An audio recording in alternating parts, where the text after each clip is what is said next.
Hi everyone, Emma here. I'm so excited to show you how to make this bracelet. I did want to show you some samples that I made before I kind of got on these colors, and we're going to actually use totally different colors. We're going to make the one in this video we're going to make for a men's bracelet and maybe even military. So I have these olive color beads, and this is metallic suede gold, but it looks kind of like an olive green color. There was a big debate in my household about what color to put the middle bead here. And I think Jen wanted to use this one here. So you have to let me know what you think. So I was just like, no, it's going to get lost in it. And there was no other color that really looked good with these beads, so I came up with hematite, which is kind of a bit between blue and black, in my opinion. So let me know what you think.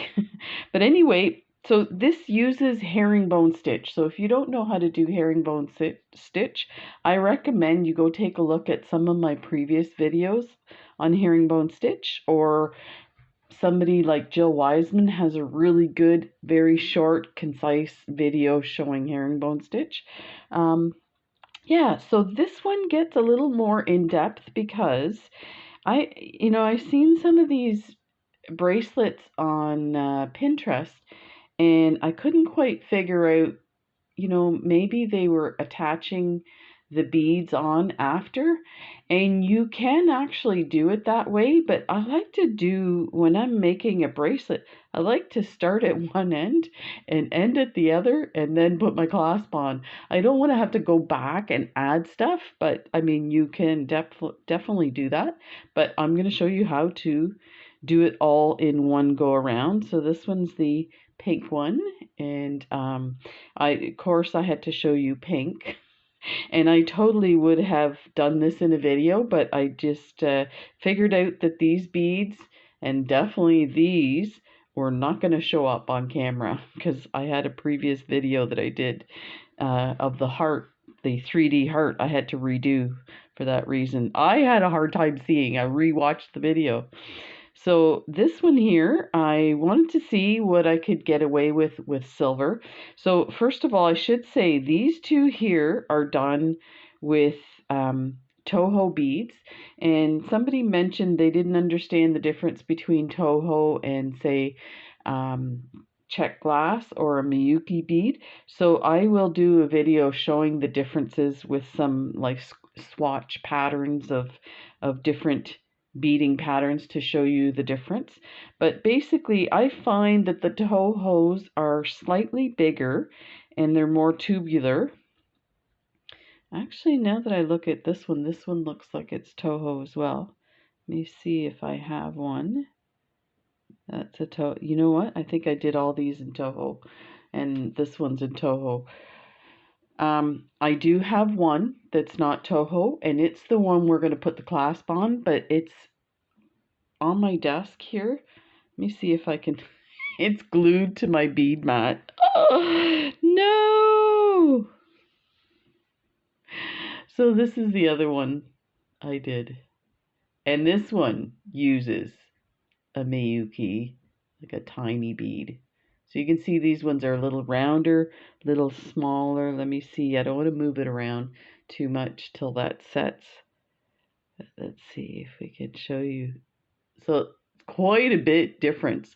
Like I would almost say this is an 8.0. If I saw this in a video, I might think this was an 8.0. It's so much bigger than this. But you can do it with the smaller bead and it looks great. So let's put that aside. We'll work on that when we get done showing you a sample of this design. So let me just say about these pieces here. The idea was, in the pictures I saw, they were using lentil beads to make this bracelet, and I did just get this off. I tested it with this, and I'll tell you, It looks nice. It's quite interesting, but I find that the difference between using a Superduo and using a lentil isn't the difference isn't big enough to warrant using lentils, and I'll tell you why. Lentils are really expensive compared to getting Superduos. So, and this design uses a lot of beads because these actually nestle inside the other one. But if you look at the Superduos, it's almost like they're stacked. So you don't, it's not as bad. And I did find that when you start to like squeeze it, you get a lot of space. I find with the Superduos, it holds its shape a little better. It does, you can get like a little poofy, but of course you're wearing this. Once it starts rounding, it definitely sits flush to your bead. So I did a couple like that, just to show you. So that's those two colors, and then I did a silver. Um, I like this one, but as for a demonstration, I think it would be hard to see where your silver seed beads start and finish. And then I did this when I was trying to get a sunflower pattern. So the yellow leaves with the green in the middle. And I didn't feel like it was doing what I needed it to do. And I just used, this one here I used, I think, a 3mm crystal. And this one here I used a 4mm fire polish. So if you don't have these 3mm drucks, by all means, you can do it with the others and they still look great. And these two, I used Toho beads. So you can definitely use an Toho bead. It will work as well. Then I went up to a 4mm. You know what? I think this is bigger. Let me get my measuring tool here for this one. I was trying to do a Valentine's Day one, and I'm gonna test it with this. This is for, these are rondelles, so they're like a 3x4, so they're pinched a bit, and again, works great, looks good. So you can do all of these. So let's move these and get all those threads out of the way. Some of them are attached to these. Actually, we might as well, I'll keep these on the side so we can refer back to it if I need to explain something. Okay, so you're going to need some Superduos, and as you can see, I did a bunch of different colors. They turn out amazing. So we don't need too many. We're not going to do a whole lot here. I'm just going to show you a sample from, you know, the beginning, the middle, and the end, but compressed. And I see one that has a hole that's clogged here. Might as well get rid of this one first. Sometimes it's just a piece of something. Yeah, that one came out. Good.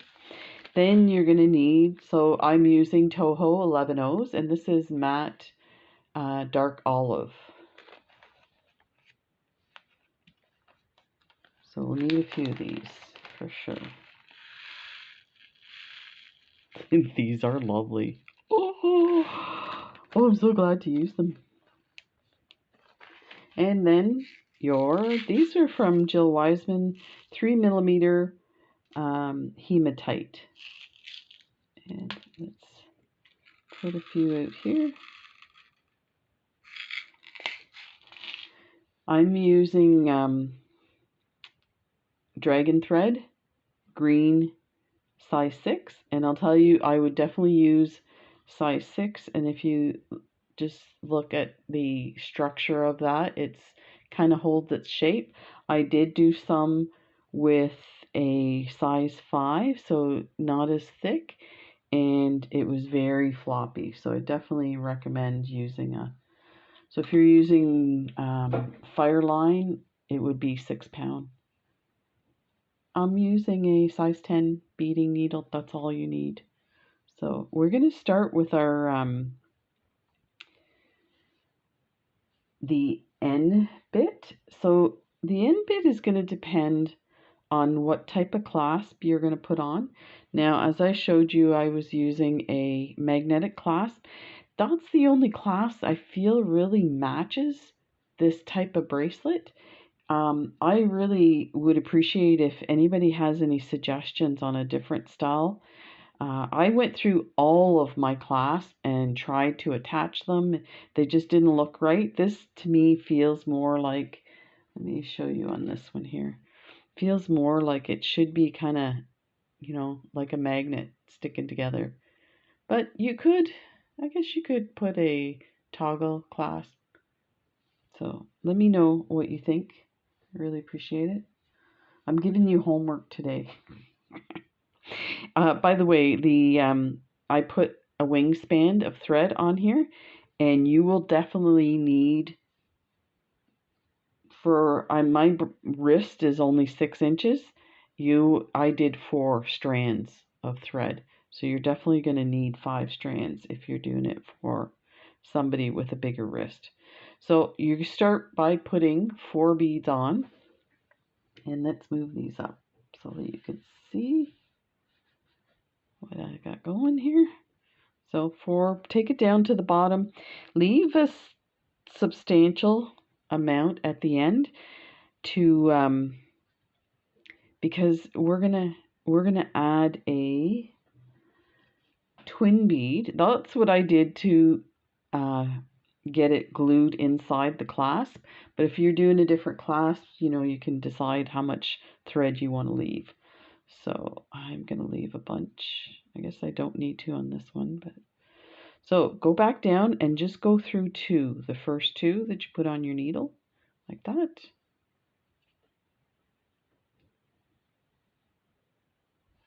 And I'm going to hang on to this. Now I'm going to go back down the 2, and I'm going to enlarge this for you. And this is just a brick stitch that we're doing to start with. So now add 2 beads, go down through the top since your thread's coming out of the bottom, and then you're going to go through the bottom of the 2 you just added. Don't worry if it's loose. When you tighten it at this point, it will get in place. Put 2 more.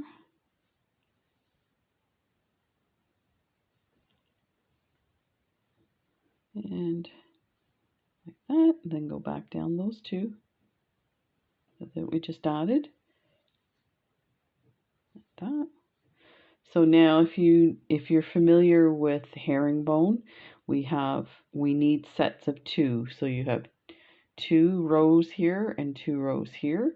And for this bracelet, we need 1, 2, let's see here, 1, 2, 3.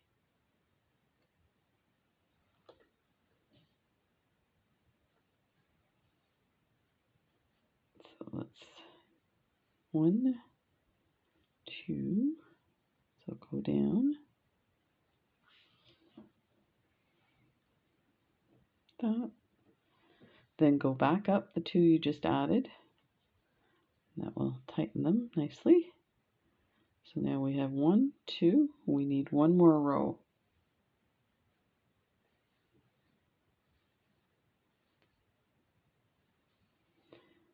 Come through the bottom, up, and go down the 2 we just added. Just like that. Okay, so now in regular herringbone, we come from this area here at the bottom and we swing around and go up here. But that would leave a thread showing, and I don't want to add a bead to cover it. So what I'm going to do is I'm going to go back, go up one bead only, and then bring my thread over to this bead because I want to be coming up through this bead so I can start adding my herringbone. Okay, so now you're ready to go.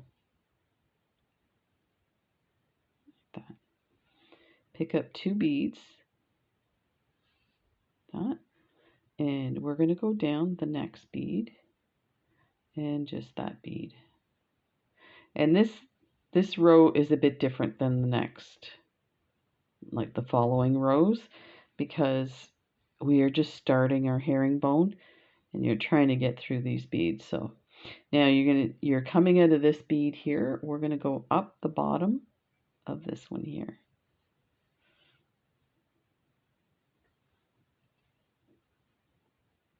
Like that, and pull it tight. We're going to pick up two more. We are going to go down this bead here, like that. And can nudge the bead in the position you want. So you're coming out of that bead there. We're going to go up through the next one.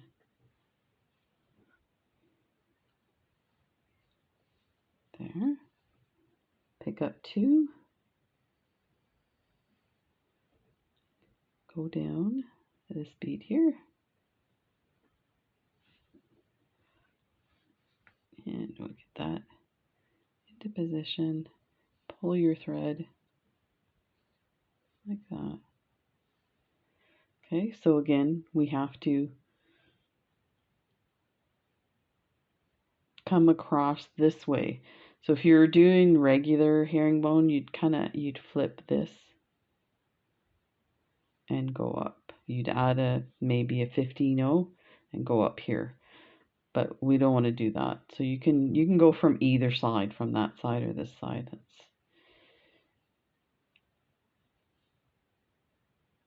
Just grab hold of it. So you're going to take it to the bead next to it and just go through that. Like that.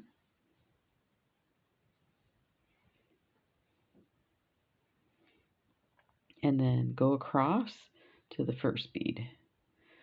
Okay, and now we're going to get started, and I'll tell you, you can do a little bit more, couple rows more if you want. Let me see, I did one. This is the other side, I can tell by the way it looks. So this is the start side. I did 2, 4, 5. But if you're adding the clasp the way I am, you only need maybe 2 rows, and that's it. So let's keep it with this one because I will finish this one on my own. So now what we want to do, actually trying to decide which side to add the beads onto. Yeah, doesn't matter. So let's pick up a Superduo, a round bead, and a Superduo. So this is what you have. You're coming out of here, and you're coming out of the top of the bead. So this is important too. So what we want to do is go to the other end and go through the top of that bead. That. Don't worry if it's loose, we'll tighten it. So now what we're going to do is we're going to go back through. So we're coming out of the bottom of that bead. We're going to go back through. Let me flip it here. It might be easier to show you. I'm going to just hang on to that thread. We're going to go back through the beads we just added. So go through these guys like that.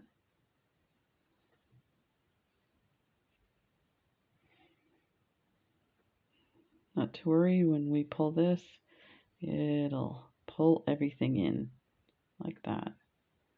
Okay, so now as we did in this one, like this bead should be sitting this way. Okay, So we are going to come through the bottom of this one. Let me flip it here. Bottom of this one. This first one is a little awkward. It gets easier. Okay, so now what we want to do is we want to add some herringbone in behind. So this might be a little bit awkward to show you. Pick up 2 beads. Let's see if there's a way to show you how to do it. So you're coming in out of the first bead here. You're going to go down the second bead and bring your needle through the third bead. And let me make sure that's in focus. Like that. Okay, there's 1 row of herringbone. It's a bit awkward to hang on to. Pick up 2 more beads. You're coming out of this bead here. We're going to go down this one and across to the next one right next to it, like that.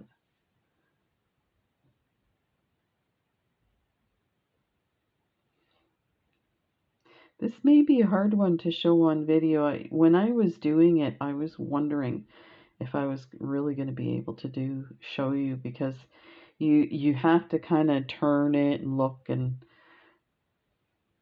so pick up 2, go down through the last bead. This is your last row of herringbone, and you want to flip your bead down a bit there. So now you've created some more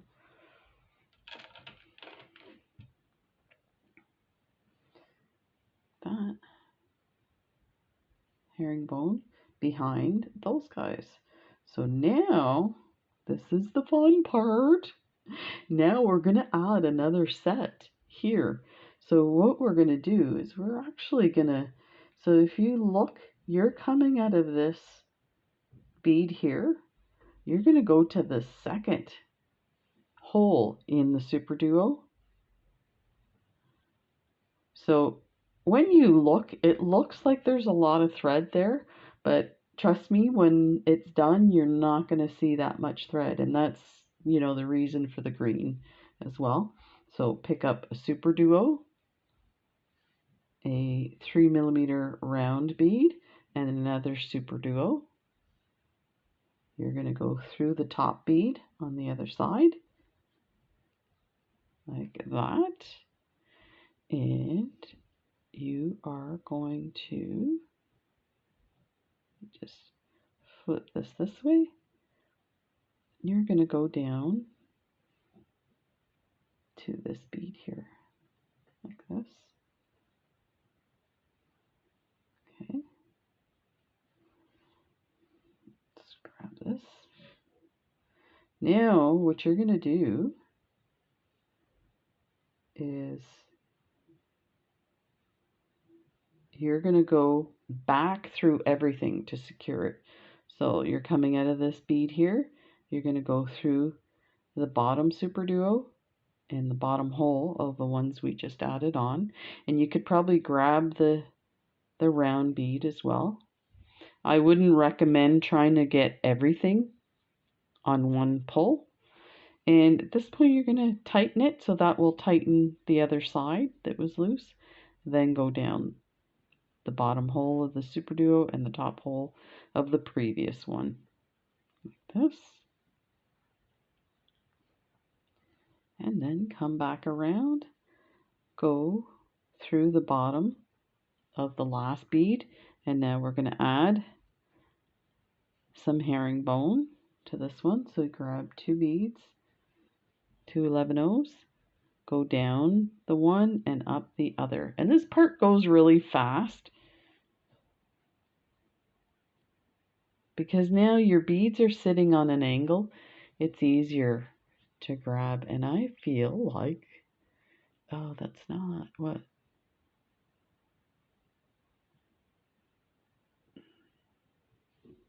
There. Okay, pick up 2 beads like that. Go through the next one and the one next to it and get them in place.